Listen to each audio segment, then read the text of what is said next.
अस्सलाम वालेकुम। आज का topic again balancing chemical equation by ion electron method और मीडियम हमारे पास क्या है, एसिडिक मीडियम है। अब इस इक्वेशन को बैलेंस करने जा रहे हैं। तो लास्ट एक वीडियो में अपलोड कर चुका हूँ बैलेंसिंग के ऊपर और ये सेकंड इक्वेशन है, इस पे हम बात करेंगे। सबसे पहले जैसे कि मैंने आपको कहा था कि आप यहाँ पे स्टेप नंबर 1 लिखेंगे और स्टेप नंबर 1 हमारे पास क्या होता है, आप लिखेंगे calculate the oxidation number, calculate the oxidation number of n atoms except hydrogen and oxygen. Hydrogen और ऑक्सीजन के आपने ऑक्सीडेशन नंबर नहीं निकालना है, बाकी जितने भी एटम्स है उन सब के ऑक्सीडेशन नंबर निकालना यहाँ पे लाजमी है। इसके लिए देखें, फर्स्ट हमारे पास है Fe है। Fe के ऊपर पहले से +2 है, तो इसका ऑक्सीडेशन नंबर पहले से निकला हुआ है, तो आपको निकालने की जरूरत नहीं है, आप एज इट इज कॉपी करेंगे। फिर बीच में प्लस की साइन है, आपने लिख दिया। और नेक्स्ट हमारे पास आ रहा Cr2O7 और साथ में क्या है, -2 है। जो सेकंड कंपाउंड है वो Cr2O7 है। इसमें से आपने Cr की ऑक्सीडेशन नंबर निकालना और ये रफ वर्क है, ठीक है। ये काम करने के बाद आपने इसको रिमूव करना है। मैं यहाँ पे लिख देता हूँ Cr2O7 और साथ में क्या है, -2 है। मुझे Cr की ऑक्सीडेशन नंबर निकालना है, ऑक्सीजन की नहीं निकालना, क्योंकि ऊपर आपने हेडिंग में मेंशन किया हुआ ऑक्सीजन की जरूरत नहीं है। तो Cr के जगह में आपने क्या लिखा, X लिखा, पर याद रख लीजिएगा यहाँ पे Cr के 2 एटम्स है, तो इसके साथ मल्टीप्लाई बाय आपने 2 भी करना। फिर अब Cr की कहानी खत्म, अगली अगली कहानी आपने स्टार्ट करना है। तो नेक्स्ट एलिमेंट में जाने से पहले आपने प्लस की साइन बनाना है, और नेक्स्ट एलिमेंट कौन सा है, ऑक्सीजन है। तो ऑक्सीजन की ऑक्सीडेशन स्टेट पहले से ही हमें पता है, जो कि क्या है, -2 है, और मल्टीप्लाई बाय क्या हो रहा है, 7, मल्टीप्लाई बाय 7। 7 क्यों हो रहा है, क्योंकि ऑक्सीजन बेचारे के 7 एटम्स है यहाँ पे, ठीक है।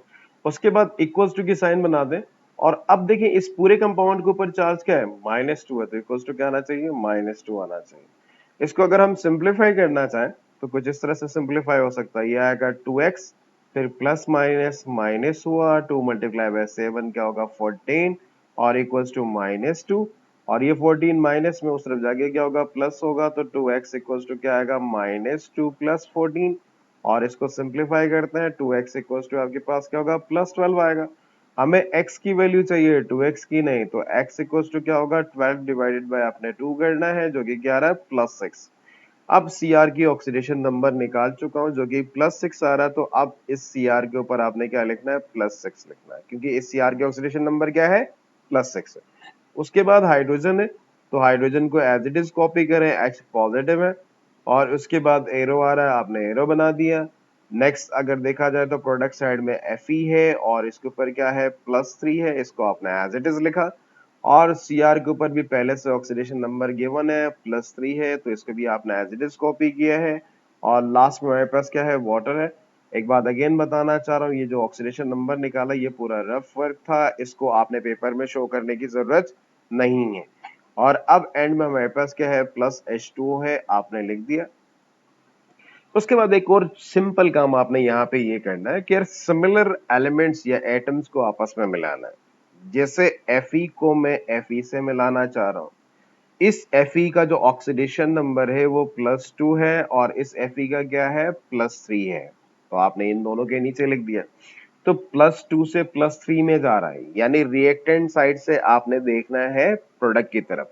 देखिए रिएक्टेंट साइड में +2 है और प्रोडक्ट साइड में क्या है, +3 है, तो रिएक्टेंट से हम प्रोडक्ट की तरफ जा रहे हैं, तो यानी ये क्या हो रहा है, इंक्रीज हो रहा है। ये क्या हो रहा है, इंक्रीज। इंक्रीजिंग का मतलब क्या होगा, ऑक्सीडेशन। अगर यहाँ पे इनका ऑक्सीडेशन स्टेट या ऑक्सीडेशन नंबर इंक्रीज हो रहा है, तो वहां पे वर्ड आपने यूज क्या करना है, ऑक्सीडेशन। अब उसी तरह सपोज करें, अब मैं Cr को Cr से मिलाना चाह रहा हूं, तो Cr को आप Cr से मिलाएं।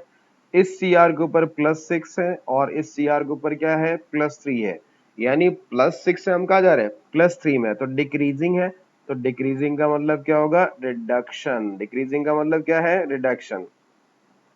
ऐसे रिएक्शन जिनमें ऑक्सीडेशन और रिडक्शन दोनों साथ में हो तो उस रिएक्शन को हम क्या कहते हैं, रेडॉक्स रिएक्शन कहा जाता है। क्या कहा जाता है, रेडॉक्स रिएक्शन। ये बात याद रख लीजिएगा, रेडॉक्स रिएक्शन आपको पहले से पता होना चाहिए। तो स्टेप नंबर 1 हमारा कंप्लीट हो चुका है। अब हम बात करेंगे स्टेप नंबर 2।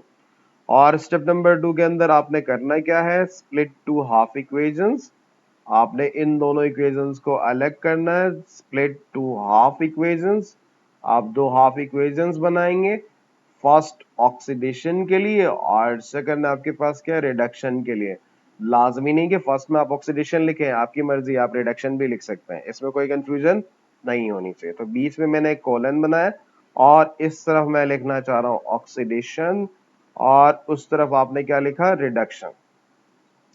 अब यहाँ पे कुछ बच्चों के कॉन्सेप्ट ये होता है कि यार हमारे पास क्या क्या कौन सी इक्वेशन होनी चाहिए। ठीक है, ये बहुत सिंपल है।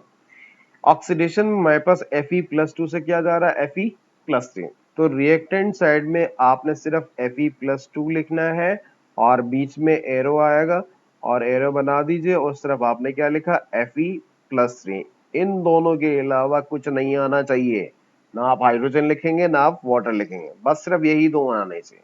ठीक है, इन दोनों को मिला के आपने ऑक्सीडेशन डिफाइन किया था, तो बस वही दो एलिमेंट्स आपने कॉपी करके यहाँ पे लिखना। और उसी तरह अगर हम बात करना चाहे रिडक्शन, रिडक्शन वाले पार्ट में देखें Cr2 वाला पूरा पोर्शन आ रहा है और इस तरफ से क्या आ रहा है, Cr आ रहा है। तो अब यहाँ पे हम लिखेंगे Cr, यहाँ पे आएगा Cr2, Cr2O7 और इसके ऊपर चार्ज क्या है, -2 और आगे हमारे पास क्या आ रहा है, Cr+3। ये दोनों ऑक्सीडेशन एंड रिडक्शन के मैंने लिख दिए। अक्सर बच्चे यहाँ पे एक सवाल पूछते हैं कि यार ये हाइड्रोजन कहाँ चला गया, वाटर कहाँ चला गया, ये दोनों तेल लेने गए। ठीक है, इनके बारे में आपने सोचना ही नहीं। और दूसरी बात, अक्सर बच्चों के दिमाग में ये भी आता है कि यार हमने ऑक्सीडेशन नंबर तो निकाला था, Cr के ऊपर +6 था, अब नहीं हम यहाँ पे क्यों नहीं लिख रहे हैं। वो भी लाजमी नहीं है, वो हम दोबारा स्टेप नंबर 5 में लिख देंगे, उसको भी इग्नोर करते हैं। ठीक है, ये हमारा स्टेप नंबर 2 हो चुका है। अब हम बात करेंगे स्टेप नंबर 3 की। और स्टेप नंबर 3 बहुत सिंपल है। स्टेप नंबर 3 के अंदर आपने करना क्या है, यहाँ पे आप लिखेंगे balance the atoms, balance the atoms except hydrogen and oxygen. Hydrogen और ऑक्सीजन के अलावा बाकी सारे आपने एटम्स को बैलेंस करना है। तो अब मैं दोबारा से जो पीछे जो हमने स्टेप नंबर 2 किया था वो उस पे जाके हम देखना चाहेंगे। देखिए इस तरफ Fe के मोल्स यानी Fe के एटम्स कितने हैं, 1 है और इस तरफ भी क्या है, 1 है। तो ये तो पहले से बैलेंस्ड है यार, इसको हम क्या करेंगे, सेम टू सेम कॉपी करेंगे, इसको आपने कुछ चेंज नहीं करना है। तो आप यहाँ पे ऑक्सीडेशन वाला पार्ट जो था वो आपने यहाँ पे दोबारा से लिखा Fe+2 और इस तरफ क्या रहा, Fe+3। दोनों साइड आपके नंबर ऑफ एटम्स क्या है, सिमिलर है, तो आपको कुछ करने की जरूरत नहीं है। आप सेकंड पार्ट की तरफ जा रहे हैं। देखिए यहाँ पे Cr के एटम्स कितने हैं, 2 है और यहाँ पे Cr के एटम्स कितने हैं, 1 है। एक तरफ Cr के एटम्स आपके पास 2 है और एक तरफ क्या है, 1 है। तो यहाँ पे हमें बैलेंस करना है। तो इस कैसे बैलेंस किया जाएगा उस पर हम बात करेंगे। देखिए यहाँ पे आ रहा था Cr2O7 और इसके ऊपर क्या है, -2 और इस तरफ खाली Cr आ रहा था +3 के साथ। तो यहाँ Cr के दो एटम्स है यार, यहाँ पे 1 है तो 1 के साथ क्या मल्टीप्लाई कर दो, 2। अब एक और चीज जो लॉजिकल पॉइंट है, क्या आपने यहाँ पे Cr को बैलेंस किया है, हाँ किया है, तो इसके ऊपर एक छोटा सा स्टार बना दीजिएगा, बाद में काम आने वाला ही है। ठीक है, इसके बारे में हम अभी बात नहीं करेंगे। अब हम जाएंगे स्टेप नंबर 4 की तरफ। कहाँ जाएंगे, स्टेप नंबर 4 की तरफ। स्टेप नंबर 4 होता क्या है, बैलेंस। जिन दो विचारों को आपने ऊपर छोड़ा था उनकी बारी है। किस किस को छोड़ा था, हाइड्रोजन और ऑक्सीजन। बेटा मैं हाइड्रोजन और ऑक्सीजन की बात कर रहा हूं। ठीक है, balance the oxygen atom by adding H2O। आपने ऑक्सीजन को बैलेंस करना है क्या ऐड करके, पानी ऐड करके। एक बात और, कैसे ऐड किया जाएगा, क्या यहाँ पे कोई ऑक्सीजन की कहानी चल रही है, नहीं। तो इस इक्वेशन को सेम टू सेम रिपीट करेंगे, Fe आ रहा है +2 के साथ और इस तरफ क्या आ रहा है, Fe+3। ऑक्सीजन की यहाँ पे कहानी है ही नहीं, तो आपने इसको एज इट इज कॉपी किया। पर यहाँ पे ऑक्सीजन की कहानी है भाई, कैसे? देखिए यहाँ पे आ रहा है Cr2O7 और इसके ऊपर क्या आ रहा है -2। यहाँ 7 ऑक्सीजन है पर प्रोडक्ट साइड में एक भी नहीं है, तो हमें ऑक्सीजन चाहिए प्रोडक्ट साइड में। कितने चाहिए? 7 चाहिए। तो आपने यहाँ पे क्या लिखा? 7H2O। क्या लिखा? 7H2। अगर एक ऑक्सीजन कम होगा तो 1H2O लिख दूंगा। अगर 2 ऑक्सीजन कम है तो क्या लिखना है आपने? 2H2O। यहाँ पे 7 ऑक्सीजन कम है तो उसी वजह से आपने क्या लिखा? 7H2O। ये स्टेप नंबर 4 भी हो गया। अब बारी है स्टेप नंबर 5 की। ऊपर 2 एलिमेंट्स को आपने छोड़े थे, उनमें से एक बैलेंस हो चुका है और एक आपके पास अभी भी बाकी है, वो क्या है? हाइड्रोजन। तो आपने नेक्स्ट क्या लिखना है? Balance the hydrogen atom by adding. Medium हमारा कौन सा था भाई? एसिडिक। और एसिड को डिफाइन करें, पानी में जाने के बाद क्या डोनेट करता है? H positive. तो ये बात याद रख लीजिएगा, एसिड पानी में जाने के बाद क्या डोनेट करता है? H positive. उसी कॉन्सेप्ट से आपने यहाँ पे हाइड्रोजन बैलेंस करने के लिए क्या ऐड करना है? H पॉजिटिव ऐड करना है। तो इस तरफ देखें, रिएक्टेंट यानी ऑक्सीडेशन वाली इक्वेशन के अंदर कहीं पे हाइड्रोजन की कहानी नहीं है, तो इसको तो आप एज इट इज कॉपी कर लें, इसके ऊपर हमें काम करने की जरूरत नहीं है। Fe+2 और इस तरफ क्या आ रहा है? Fe+3। पर यहाँ पे तो है भाई, कितने हैं? 14 है। अक्सर मेरे लाल कुछ यहाँ पे गलती कर जाते हैं, 7 लिख देते हैं। ये 7 को ले जाके 2 के साथ मल्टीप्लाई करना है। 7 मल्टीप्लाई बाय 2 क्या होगा? 14। तो प्रोडक्ट साइड में आपके पास है 14 हाइड्रोजन है, रिएक्टेंट साइड में एक भी नहीं है, ये नाइंसाफी है। तो इसको आपने बैलेंस करना है। तो यहाँ पे क्या आएगा? Cr2O7 -2। अब हाइड्रोजन को बैलेंस करना, हाइड्रोजन को बैलेंस करने के लिए क्या ऐड करेंगे? H positive. पर यहाँ पे आपने 14 H पॉजिटिव ऐड करना है। क्यों? क्योंकि उस तरफ 14 है भाई, और उस तरफ आपने एरो बना दिया, फिर वही प्रोडक्ट साइड आपने कॉपी किया, 2Cr+3 और साथ में क्या रहा? 7H2O। अब ये हमारे पास क्या हो गया? स्टेप नंबर 5 हो चुका है। अब मुश्किल स्टेप आ रहा है भाई, और ये है स्टेप नंबर 6। स्टेप नंबर 6 में जाने से पहले एक और चीज मैं आपको बताना चाह रहा हूँ। इन दोनों के ऑक्सीडेशन नंबर चेक करो यार, ये +2 है और ये क्या है? +3 है। कितने का डिफरेंस है? 1 का डिफरेंस है, तो एक इलेक्ट्रॉन आएगा। क्या आपने स्टेप नंबर 3 में इसके ऊपर स्टार बनाया था? नहीं। तो यहाँ पे कुछ मल्टीप्लाई करने की जरूरत नहीं है, सिर्फ एक इलेक्ट्रॉन ऐड होगा। वो कहाँ ऐड होगा वो मैं आपको थोड़ी देर में बता दूंगा। अब इस तरफ देखें, अब इसके ऊपर क्या था? ऑक्सीडेशन नंबर इसका +6 और यहाँ पे क्या है? इस देखिए यहाँ पे +6 और यहाँ पे क्या है? +3 है। डिफरेंस कितने का? 3 इलेक्ट्रॉन्स का। कितने का है? 3 इलेक्ट्रॉन्स का। क्या आपने इस पोर्शन पे स्टार बनाया था? हाँ बनाया था। क्यों बनाया था? क्योंकि आपने Cr को बैलेंस करने के लिए किससे मल्टीप्लाई किया था? 2 से। उसी 2 से अब आपने इनको भी मल्टीप्लाई करना। अब कितने इलेक्ट्रॉन्स आ गए? 6 इलेक्ट्रॉन्स। ये काम पूरा पेंसिल से होना चाहिए। अब उसके बाद मैं लिख देता हूँ स्टेप नंबर 6। क्या लिख दूंगा? Step number 6। स्टेप नंबर 6 के अंदर आपने क्या लिखना है यहाँ पे? Balance the charge, balance the charge by adding electrons. Electrons को ऐड करते हुए आपने चार्ज को क्या करना है? बैलेंस करना है। ऊपर इलेक्ट्रॉन्स हम निकाल चुके हैं।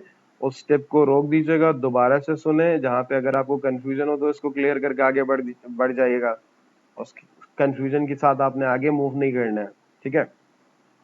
यहाँ डिफरेंस एक का था तो एक इलेक्ट्रॉन ऐड करना। अब सोचने वाली बात है यार, इलेक्ट्रॉन कहाँ ऐड कर दूं? इसके ऊपर क्या है? +3 है और इसके ऊपर क्या है? +2 है। तो ग्रेटर ऑक्सीडेशन नंबर कहाँ है? +3 की तरफ है। तो इलेक्ट्रॉन किस तरफ ऐड होंगे? +3 की तरफ। याद रख लीजिएगा, ग्रेटर ऑक्सीडेशन नंबर जिस तरफ होगा वो उस तरफ आपने इलेक्ट्रॉन्स ऐड करने हैं।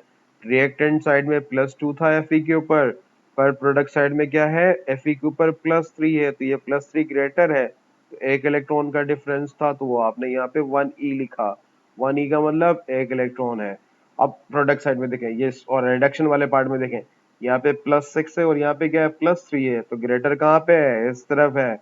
तो आपने इलेक्ट्रॉन्स कितने ऐड करने हैं? 6। और कहाँ पे ऐड होंगे? रिएक्टेंट साइड में। तो मैं लिखना चाह रहा हूँ Cr2O7 -2, फिर प्लस क्या हो रहा है? 14H पॉजिटिव, और साथ में कितने इलेक्ट्रॉन्स आ गए? 6 इलेक्ट्रॉन्स, और उसके बाद आपने प्रोडक्ट वाले पार्ट को रिपीट करना है, 2Cr+3, और साथ में क्या रहा है +7H2O। ये आ गया भाई। स्टेप नंबर हमारे पास कौन सा हो गया 7। अब बारी है स्टेप नंबर 8 की।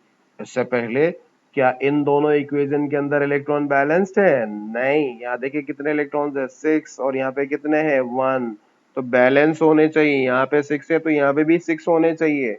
तो अब यहाँ पे आपने किससे मल्टीप्लाई करना है 6 से मल्टीप्लाई करना है, क्योंकि 1 के साथ 6 मल्टीप्लाई करूंगा तो क्या होगा 6 आ जाएगा। अब हम आगे जा रहे हैं स्टेप नंबर 8 की तरफ 7 की तरफ। स्टेप नंबर 7, अब मैं यहाँ पे लिख देता हूँ स्टेप नंबर 7। और स्टेप नंबर 7 होता क्या है, आपने यहाँ पे लिख दिया balance the electrons. Balance the electrons, आपने इलेक्ट्रॉन्स को बैलेंस करना है। मैं पीछे बता चुका हूँ कि ऑक्सीडेशन वाले पार्ट में आपने 6 मल्टीप्लाई करना है। देखते हैं भाई, यहाँ पे देखिए ये 6 इसके साथ भी मल्टीप्लाई होगा, इसके साथ भी और इसके साथ भी। तो आप मल्टीप्लाई करके देखें, यहाँ पे आएगा 6Fe+2, और बीच में एरो आ रहा है, और यहाँ पे क्या लिखेंगे 6Fe+3, और साथ में क्या होगा 6 इलेक्ट्रॉन्स, क्योंकि 1 के साथ मल्टीप्लाई बाई 6 करेंगे तो क्या होगा 6। और इस पार्ट को आपने सेम टू सेम कॉपी करना है, क्योंकि यहाँ पे पहले से ही 6 इलेक्ट्रॉन्स थे। तो अब यहाँ पे आप क्या करेंगे, ये वाला पार्ट जो है आपने कॉपी करना है। ये आ रहा Cr2O7-2, और क्या था भाई 14H positive plus 14H positive, फिर प्लस क्या है 6 इलेक्ट्रॉन्स, और साथ में हमारे पास एरो आ रहा है। और क्या था एरो के बाद 2Cr+3, 2Cr+3 है, और साथ में क्या आ रहा है 7H2O। अब ये हमारे पास इलेक्ट्रॉन भी बैलेंस हो चुका है। चलो जनाब, हमारे पास अगला स्टेप है स्टेप नंबर 8। स्टेप नंबर 8 ये सबसे आसान स्टेप है। आपने क्या करना है, ऐड बोथ हाफ इक्वेशंस। आप दोनों इक्वेशंस को अब आप प्लस कर देंगे। दोनों इक्वेशंस को आपने क्या करना है, प्लस करना है। कैसे, आप देखें, फर्स्ट हम ये वाली इक्वेशन लिख देते हैं, 6Fe और +2 है, बीच में एक एरो आ रहा है, और प्रोडक्ट साइड में क्या आ रहा है 6Fe+3, और साथ में क्या है 6 इलेक्ट्रॉन्स। और सेकंड इक्वेशन इसके नीचे लिख देंगे। फर्स्ट लेफ्ट हैंड साइड में क्या आ रहा था Cr2O7-2, फिर +14H पॉजिटिव, और साथ में क्या आ रहा है +6 इलेक्ट्रॉन्स, और आगे हमारे पास एरो। उसके बाद प्रोडक्ट में क्या आ रहा है 2Cr+3, और साथ में क्या आ रहा है 7H2O, और एक बड़ी सी लाइन। जो कट सकते हैं उनको हम काट देंगे। 6 इलेक्ट्रॉन से 6 इलेक्ट्रॉन कट गए, और कुछ कट सकता है? नहीं नहीं नहीं नहीं नहीं। तो अब यहाँ पे आपने इन सबको क्या करना है, कॉपी करना है। तो सबसे पहले क्या आएगा 6Fe आएगा, और +2 के साथ। और सेकंड पार्ट हमारे पास क्या होगा, यहाँ पे आएगा Cr2O7-2, और यहाँ पे और क्या बचा है +14H पॉजिटिव, और बीच में एरो आ रहा है। एक प्रोडक्ट साइड में देखें 6Fe+3, और साथ में क्या आ रहा है 2Cr+3, और एंड में हमारे पास क्या 7H2O। लो भाई, जिसका इंतजार था वो आ गया। इक्वेशन आपका क्या हो गया, बैलेंस्ड है। अब इक्वेशन क्या हो गया, बैलेंस हो चुका है, बैलेंस्ड। ठीक है, इसके साथ अल्लाह हाफिज भाई।